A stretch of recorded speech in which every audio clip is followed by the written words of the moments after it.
Exitosa la radio del Perú y está en la línea el expresidente del Tribunal Constitucional, el doctor Óscar Urbiola. Doctor Urbiola, muy buenos días. Muy buenos días. Está claro, digamos, creo que para todos que es necesario ser más rigurosos en el procedimiento de elección de nuestros funcionarios, de nuestros digamos, funcionarios electos, y a lo que se ha agregado ahora lo del personal de confianza designado. La discusión es si es o no es legítimo y constitucional la fórmula que se ha aprobado el día de ayer en el Congreso. ¿Cuál es su juicio al respecto? Nicolás Manuel, buenos días.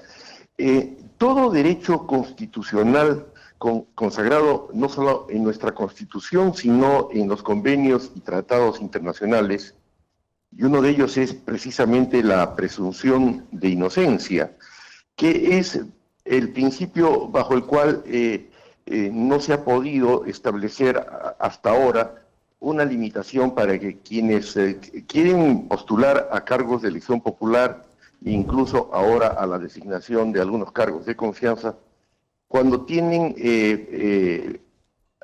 procesos abiertos, sin sentencia, puedan pretender estos cargos. Y esto es lo que ha generado muchas, hasta ahora, precisamente, la posibilidad de que quienes tenían estos procesos puedan llegar a cargos como los de parlamentarios. Hay que partir también de un principio ya establecido, de que ningún derecho fundamental es ilimitado. Puedo poner como ejemplo la misma vida y la libertad.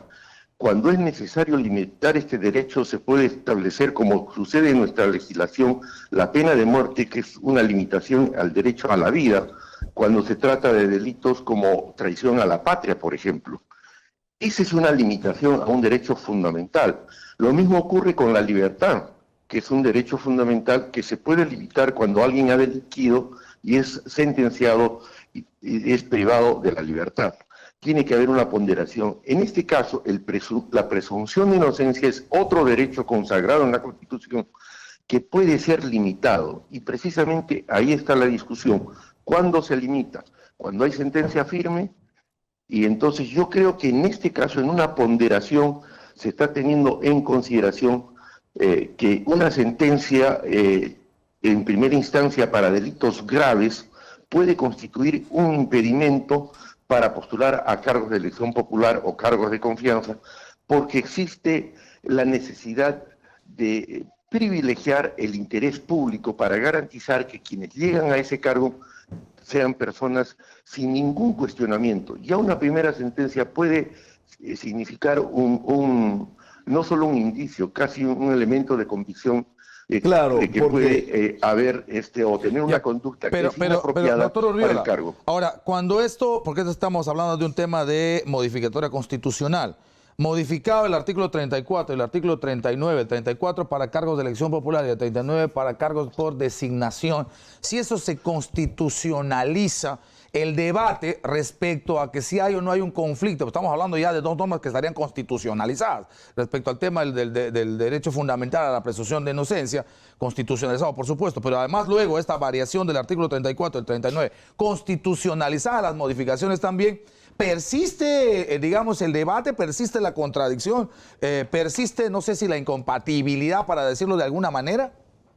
No, ya no, porque constitucionalizado y argumentado debidamente que una limitación al derecho y principio de presunción de inocencia es constitucional ilícito en la medida en que se garantiza otro derecho, que en este caso es el interés público de garantizar el acceso a la administración pública solo a quienes tienen una conducta intachable, no cuestionada, que hoy en día se ha puesto en evidencia, es una gran necesidad ante todo este tema de la corrupción que nos agobia. Claro, pero, o sea, digamos, el derecho, es un derecho de las personas la presunción de inocencia, ¿no es cierto? Pero cuando tú estás involucrado en un proceso y ya se ha llegado a un nivel en el que te han sentenciado en primera instancia, en realidad lo que hay es una presunción de culpabilidad, ¿no es cierto? lo que está en proceso es que esto se certifique de una manera, digamos, final en una última instancia. Pero, digamos, no es la misma condición la de una persona que es inocente a la de una persona que ya tiene una sentencia en primera instancia. Claro, ya por lo menos es un elemento de juicio para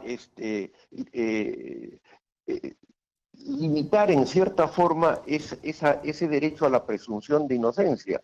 Por lo menos ya hay un indicio que en este caso, puesto en ponderación, preservar, digamos, de manera absoluta el derecho y principio de presunción de inocencia, antepuesto a otro principio también de que es necesario garantizar una correcta administración pública libre de corrupción. Yo creo que en este momento, ante tantas evidencias, es preferible establecer ciertas limitaciones, no de manera absoluta, pero ciertas limitaciones a fin de conseguir el otro objetivo también de tener una administración pública no solamente eficiente, sino absolutamente, digamos, libre de toda presunción de Ahora, esa especificidad, 4 años y delitos dolosos, ¿tiene sentido constitucionalizarlo?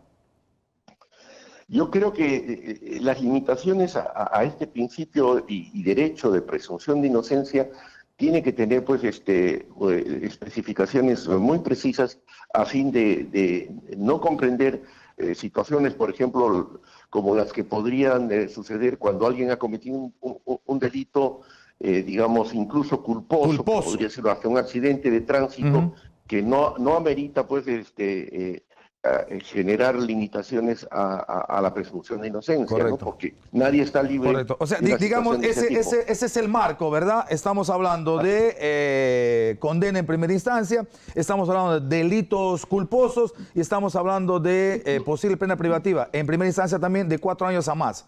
Y sí, esto entiendo... Dolosos, perdón, dolosos. Sí, tiene razón, dolosos. Gracias por la aclaración, doctor Urriol. Ahora, pero eso necesita además, siendo una modificatoria constitucional, una siguiente legislatura para ser ratificada, ¿o no? Sí, necesariamente, porque se trata de una reforma constitucional claro. Y tiene que ser otra legislatura ordinaria para que pueda ya tener la categoría de una reforma constitucional que, como le digo, si bien afecta un derecho constitucionalmente protegido, la limitación puede ser justificada en la medida en que se garantice también otros principios y derechos y sobre todo el interés público de tener una administración pública libre de toda... Ahora, más cuando nace del consenso, porque eso es lo interesante, ¿no? Salvo Letona, salvo Galarreta y Mantilla, los 3 de Fuerza Popular, ha habido una aprobación mayoritaria. Y la verdad es que el Ejecutivo tampoco ha puesto ningún tipo de complicación, porque el aporte, digamos, de la Comisión de Constitución es que si vamos a ser, digamos, duros e inflexibles con quienes vamos a elegir en cargos de confianza, perdón, en cargos de voluntad popular, también hay que hacerlo con quienes son designados para la función pública. Y termina, digamos, la norma como más redonda y más completa, ¿no?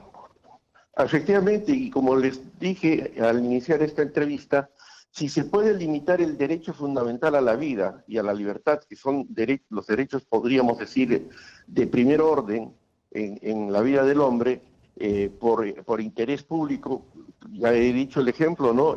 La pena de muerte por traición a la patria, porque se trata de preservar también otro aspecto de interés público y nacional. ¿Cómo no se puede limitar el derecho principio de presunción de inocencia cuando existe un interés público para garantizar una correcta administración pública?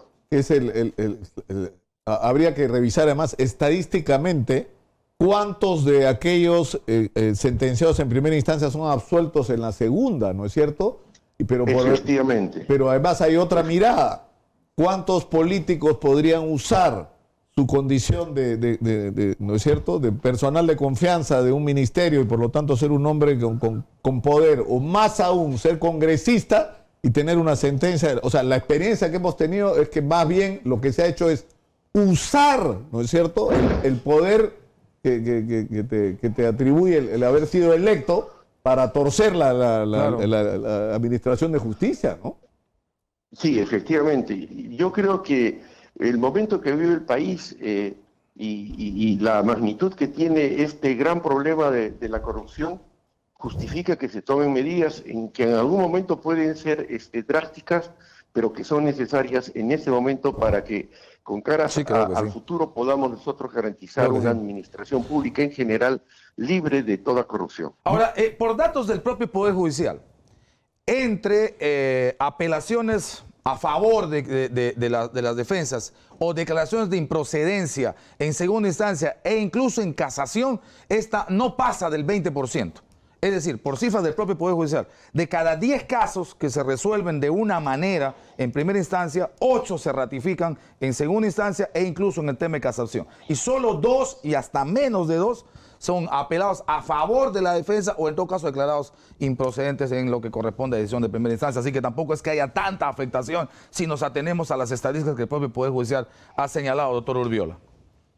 Sí, efectivamente, ese es otro aspecto que se tiene en cuenta cuando se tiene que hacer una ponderación del derecho constitucionalmente afectado, ¿no? El grado de afectación a ese derecho, que como usted indica y a la luz de las estadísticas que menciona, no es una afectación grave que nos impida afectar este derecho en la sociedad, ¿no? Muy bien. Sí, efectivamente. Muy amable, muchas gracias. Muchas gracias al doctor Óscar Urbiola, expresidente del Tribunal Constitucional, por atender nuestra llamada. Muy gentil.